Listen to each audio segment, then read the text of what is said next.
It's easy. It's probably a dumb question, but I don't know, because especially with the rotating format, I don't know how heavily they lean into just wait 2.5 more years and that card will be gone. No, it's not coming. Like we waited 20 years for this recent ban.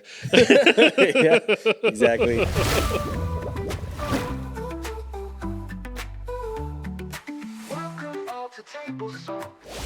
Welcome back to another episode of Table Salt. I am Jake. This here is Kenny. We're going to be talking. We're going to shake things up a little bit. Usually we're Commander channel because that's what I play usually, and it's what we play together.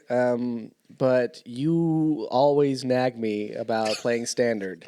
Because of housewife, this is not how it's supposed to be. No, always like play. But I should play 6 card formats, which is a fair take. But I've just always been in Commander. But with the new Foundation set coming out, it's gotten a lot of buzz around Standard. I still have concerns, and I think my reasons for not playing Standard are still there, but I'm open to hearing about it. You know, I think this is a good time for you to kind of get another chance to convince me. Another one. I mean, so we'll address the Foundation set. The Foundation set, I do believe, is going to be a great opportunity for a lot of new players and a lot of people who have never been introduced to a 60-card rotating format to jump into the format for a minimal cost. This is very similar to back in the day, 2020 or so. We used to have core sets that were basically back in the day. I know, right? It's only 3 years ago. Well, 4 years ago, whatever. We used to have core sets with every year there were 3 block sets and then a core set, which is hard to believe now because Wizards prints like crazy. I mean, they did that just last month, right? 4 sets. Right. And yeah, so just all last month. And so it's going to be, it was always an easy way for people to access the format, right? There's going to be reprints. There's going to be a couple of new cards. Usually, according to the website, it's about a 50-50 split. And so I think it's going to be a great access point for the newer players as well as other Commander players that are tired of being the casual and looking to scratch that competitive itch and jump into it going forward with that. So yeah. And it's great that you mentioned that because that's one of the reasons I don't play Standard is because of the rotation of it, because having to update every single set that comes through and to make sure, because it's not a casual format. Like you do have better decks than others. There are cards that will outperform others. Just the data, that's what it shows all the time. And that's one of the reasons that I haven't got into it, because I don't like the aspect of having to trade out every card, not every card, but rotate and spend the money every time that happens. It's more of a money thing than a inconvenience thing. It is slightly inconvenience, but more like a monetary thing. Like, what do you think Foundation is going to solve that, or? And it's not gonna the beauty of it's twofold, right? So for Commander, it's an eternal format. You're never going to. I mean, you can take one card and place it in a deck, and it'll always be the same deck no matter what. You never have to change it. Nothing ever gets banned. Well, I guess that's a lie too. That's a lie. But minimally, there are bans available to that format, and so essentially you can use that deck forever, right? But if you look at it from that stance, like that is for me, and we kind of discussed this earlier, was that there becomes a vanilling of the format, right? Every deck becomes the same deck, and so you will always have the ability to have a clear winner and then no responses to it all, but you have, thousands of cards to pull from. The reason I like the 60 card, I personally like the rotations just because is as a deck builder, first and foremost, I enjoy building decks. And having a limited card pool, which is another reason I like pre-releases, I like sealed formats too.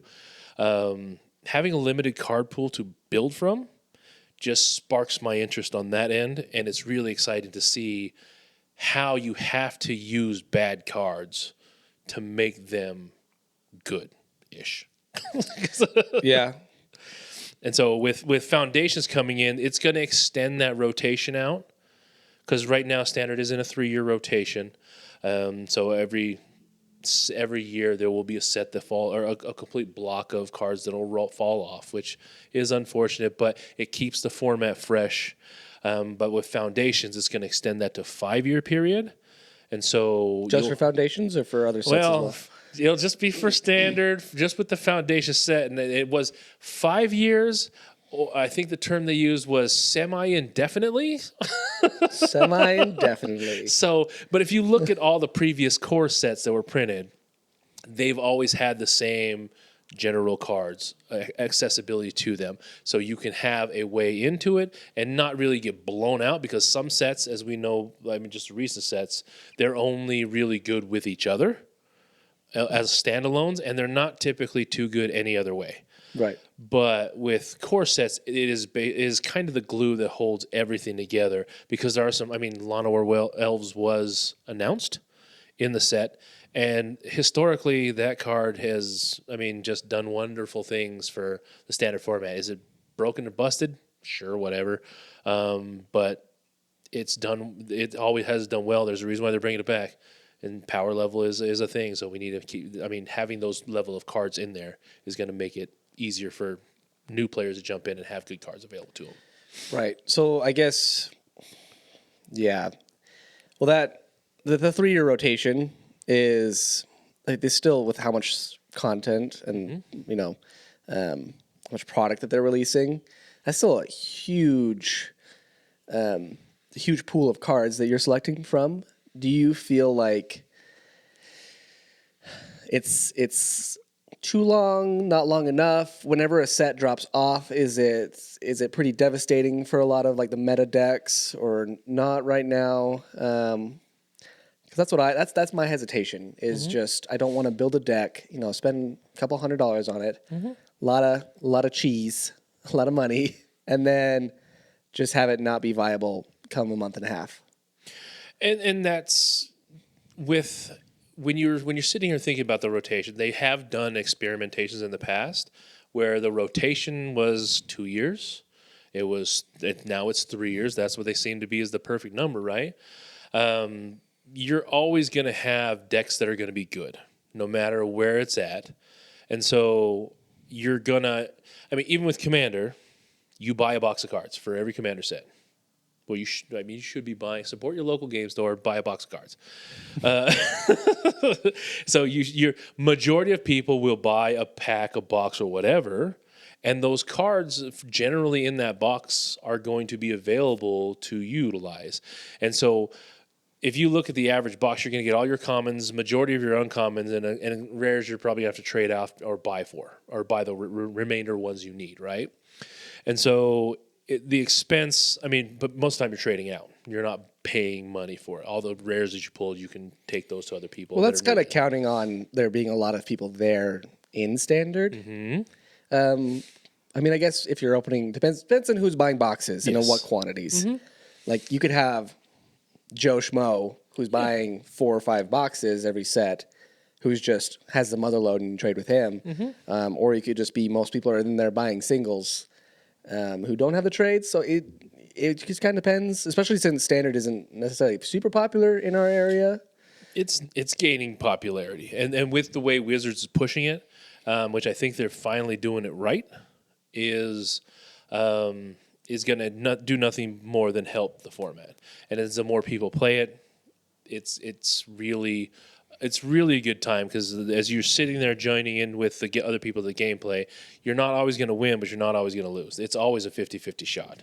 And it's pure deck building prowess and the ability to sideboard and playing and finding your lines and doing those types of things. It just takes a different skill set than it does with Commander. You actually have to know a lot more with the format, the playability of the cards that you and your opponent have.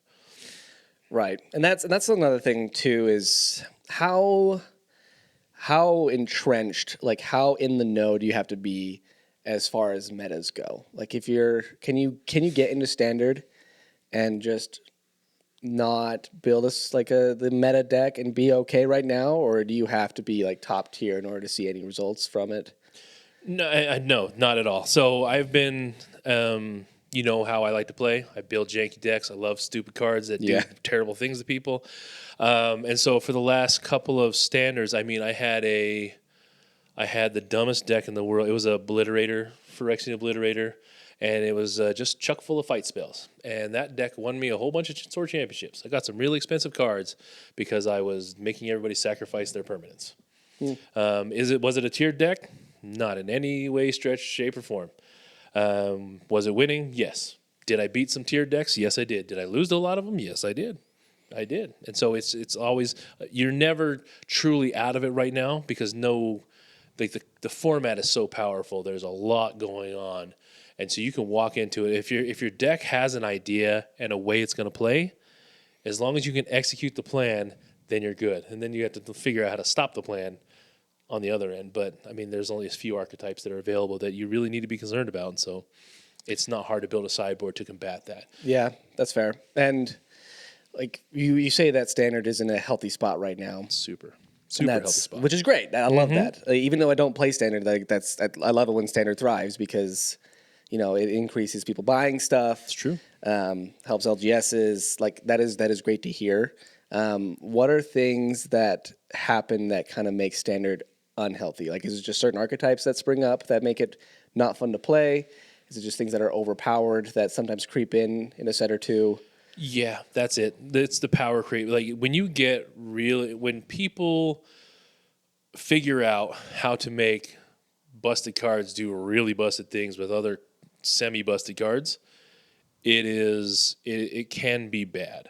But right now, even then, standards it's a self-fixing format. Eventually, it'll rotate out, or they'll print other cards that are going to be able to combat it.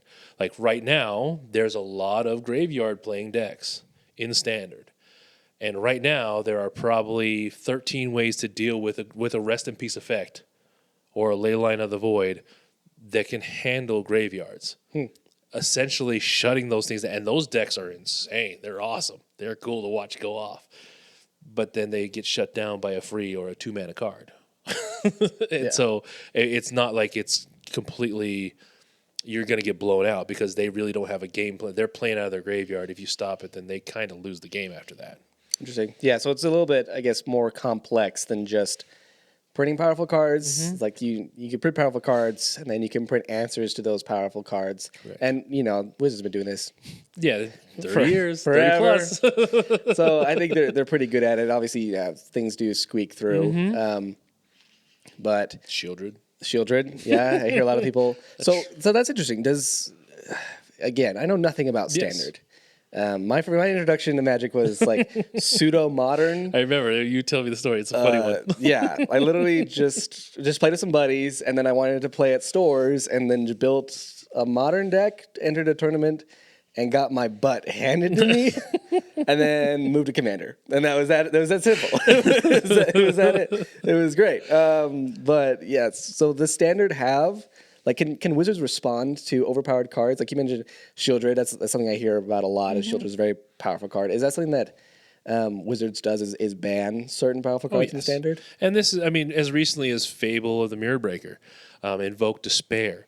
These are cards that were insanely powerful in Standard. And obviously, we're seeing now that Fable of the Mirror Breaker, even though a lot of people poo-pooed on the card in the beginning, it's a really good card.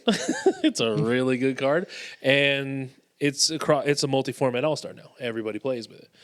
And so not so much Invoke Despair, but that card is messed up. In the Standard environment, that card is a backbreaker because it does all those. It makes you sacrifice your stuff, your permanents, your dudes, your planeswalkers, whatever. And if you don't, you're drawing cards and losing life, right? Is that the Kamigawa card? It is Kamigawa, black one, yeah. Hey, look at you knowing Standard stuff. I open a lot. I open quite a bit of Kamigawa, so that's the only reason. Seems pretty nerdy for you. Weeb. Anywho. But yeah, and so Standard has historically, if there's a card that's running away with the format, and there are RCQs, you know, so there are tournaments that are done, win rates are displayed, which cards are being played the most. As they get the results in, if there is a card that is completely breaking the back of the format, they will get rid of it. It's good for the health of the format. It's good for the players. It's good for playability, all that stuff. There's never been a time where they haven't. I mean, They just get rid of cards. That It's easy. was probably a dumb question, but I don't know, because especially with the rotating format, I don't know how heavily they lean into just wait 2.5 more years and that card will be gone. No, it's not coming. Like we waited 20 years for this recent ban. Yeah, exactly. Yeah, so that's interesting. I think the nice thing about Commander being a casual format is the entry. There's no dollar price for entry when you go in and play. Like there's no stakes. Yep. Really. Some stores will have some price support, but nowhere near stuff that you can get with the paid entry. Yep. And so that is nice, especially someone who kind of works within a budget. But with standard, like, what are you getting like for that entry price? Is it Understood. because there's always that risk, might not get your money's worth whenever you're paying into these things, but which may like myself may make me a little more timid going to these things. But like, what is in actuality, like, what are you receiving for that on average? Makes sense. So, like we mentioned earlier, standard right now is the best time to get into it. Okay, because the price barrier that used to be there is not existing at this moment. Really? So, at the game store that I play on standard nights, it doesn't cost me a dime. Really? I walk in there, I sign in, I sit down and start playing games, and the price support is there.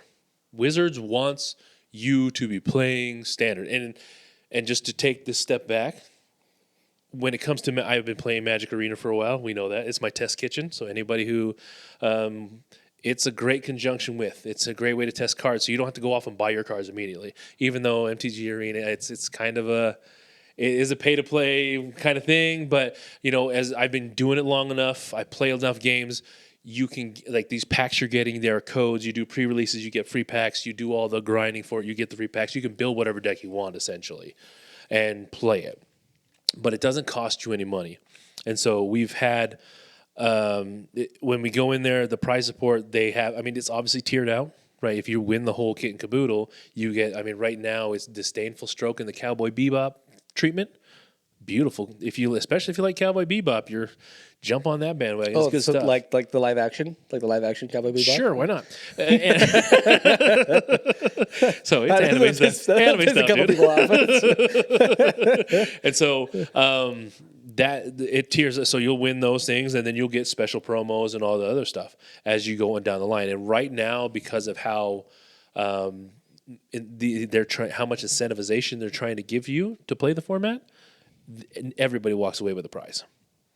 Even you mentioned earlier about building a deck. There's a young man who plays there that we've, as a community, we got together. We pulled out cards we were never going to use. We gave this kid some cards. We made sure that he has a deck, and now it's viable. He's winning games and getting packs on his own. And so we do tend to support each other as much as we can, because we know the format is growing, and we have to make sure that we're doing it for ourselves. But it doesn't cost us anything to play, and you win prizes that are pretty better than you get in any Commander format at this moment. Well, yeah. That's not hard. Yeah. There's almost zero. And the games are relatively quick too, which is awesome, because you're playing 3 rounds, 50 minutes total. But typically you'll get the rounds only go like 30, 40 minutes. And then you go on to the next one. You go on to the next one until there's only one undefeated. Interesting. So for people maybe who aren't coming from the Commander side of things, who are just getting into Magic, you would recommend Standard as the starting spot, like as far as price, ease of entry, popularity. You would recommend Standard, that they start there? I'd recommend Arena. Standard in Arena, then? Just Arena to start, because it's free to download. They gives you packs already, and then you have enough that you can build a decent deck, and you can just play around. It helps you with your triggers. It helps you understand the plays, the phases, all the different ways you can interact with it, even highlights certain cards that you can play and you can't play. So it kind of makes it foolproof when you're going through it. So you understand exactly what your deck will do, what's legal, what's not. And then if you like that, make the investment. Then jump into standard format, because you're going to have, it's the same thing you've already experienced, right, on Arena. Now you're dealing with an actual human, and they have their own way of doing things, and they're going to have to walk through. And if you have a problem with it, just like any Magic game, if you have questions, ask the question. There's no reason why you should be left in the dark, right? It's a gathering of nerds together, having a good time. We should know exactly what's going on, what's playing. Who knows? Maybe you want to play that good deck, and you'll see exactly how it works. I would definitely recommend Magic Arena first, and then jumping into Standard, because it's you've already played it by yourself. You kind of that whole I'm embarrassed because I don't want to get things wrong out the window, because you kind of know how your deck is going to perform. You build your deck on from what you were playing into the real world, and now you don't have that fear, right? You can confidently walk into a store and say, "This is how this works. This is how this works." Okay, interesting. Yeah, I like Arena. It is pretty handy in that regard. We did already kind of go touch on this, but you're saying the format is healthy. A big problem that I've had, like Mike mentioned, is just the rotation of it. Do you think that Wizards has struck a good balance between the amount of product with the length of the rotation? Does it feel like it's too much right now, or is it pretty good? I want to tell you it's too much. It's way too much product. But not all that product is designed for Standard. And so if you play Standard, if you play Modern, you're going to have certain sets that are designed towards you. If you play Commander, every set is designed for you. It doesn't make any sense. Like you play, there were precons in the Modern set. I mean, Foundations, I'm sure there's Commander cards that aren't Standard legal in this set. And so if you're a Commander, yes, there is. And so like if you're a Commander player, yeah, you have product fatigue, 100%. So it seems like it's a little overwhelming. But if you play these other formats, then you only pay attention to the cards and the things that are affecting you. Which would be for modern people, Modern Horizons 3, and then to a lesser degree, any of the Standard sets, because those are legal. And then Standard, you only care about Dominaria United till to now. And then anything that's Commander-based, you can just keep it. All your special guests, you can have those too. Not too concerned about those. Okay, that's interesting. As far as resources, maybe for people who are wanting to get into Standard, there are a lot of online resources that they may be used to for Commander as far as deck building, deck ideas. What are some resources besides like Magic Arena that people could use to start getting into Standard and building their decks and seeing what's viable and stuff? I mean, you can just Google anything. Melee.gg is probably your best resource right now. MTG Goldfish has a great breakdown of the Standard meta, so you can see exactly what cards are, what decks are available to you, what the pricing breakdown is going to be of these things. And I mean, there's a couple of YouTubers that I saw where you can build a deck for $30, and looking at that deck list, it's a beast. And the only real reason it's not. It could be bad is because your land base sucks. If you throw another $20, that deck is phenomenal, and it can take down some championships because it's got a very unique position on the game. And then you have your other decks where you have your Traxa domain deck.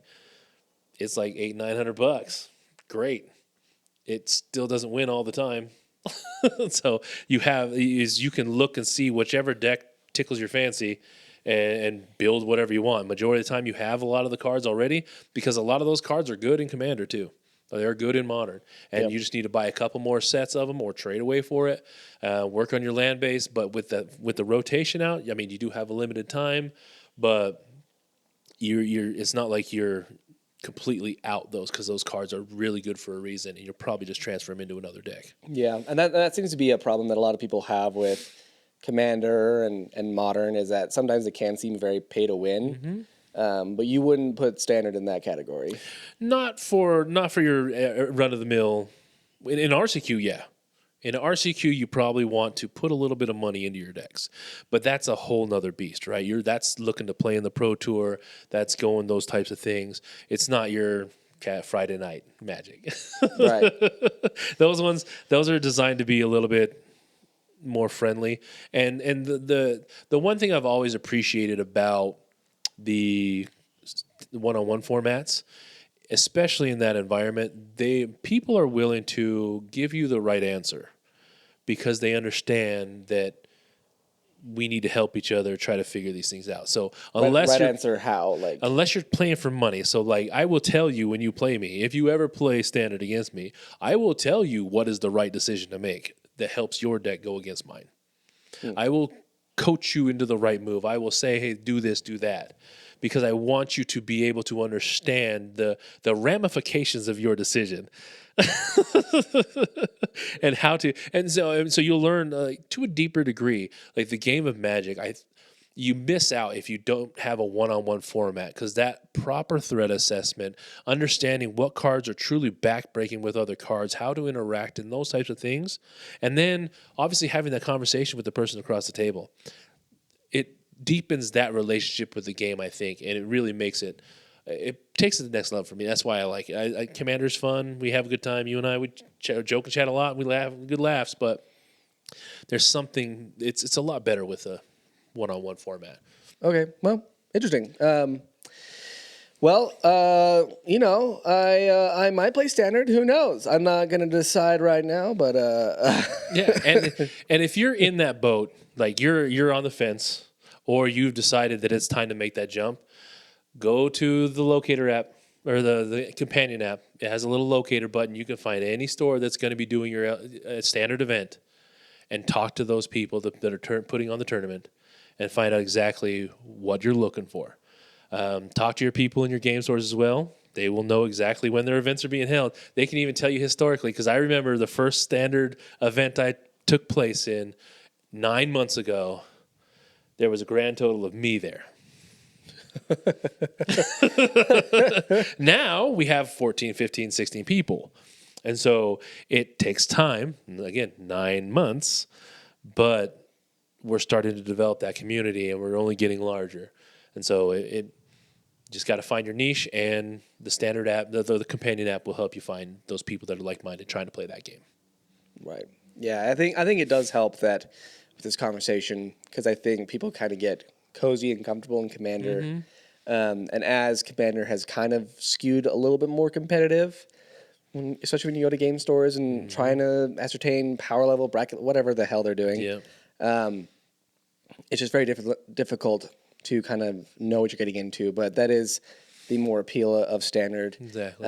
Is that you are going in there to win, but it's not like everyone isn't there to be rude and cutthroat. Like, it is with that understanding and that, I guess, that pre-knowledge of how Standard is kind of helps keep it so there's no hard feelings, which is a nice thing that I think a lot of people could benefit from coming from Commander. Agreed. And it's just the community aspect is just built backwards, right?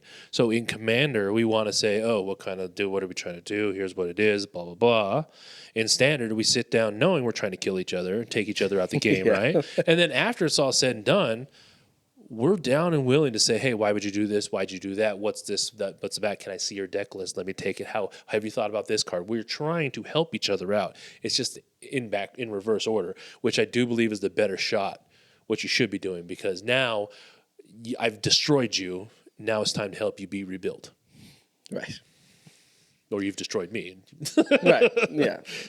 Whichever one goes first. You got your butt handed to you a couple times. I've been worked over a couple times, and more often than I'd like to admit. But it's always been a good learning experience, and I've been introduced to things that I've never been introduced before, and so I don't think I would be improving as much as I have if I had not had those learning experiences. So.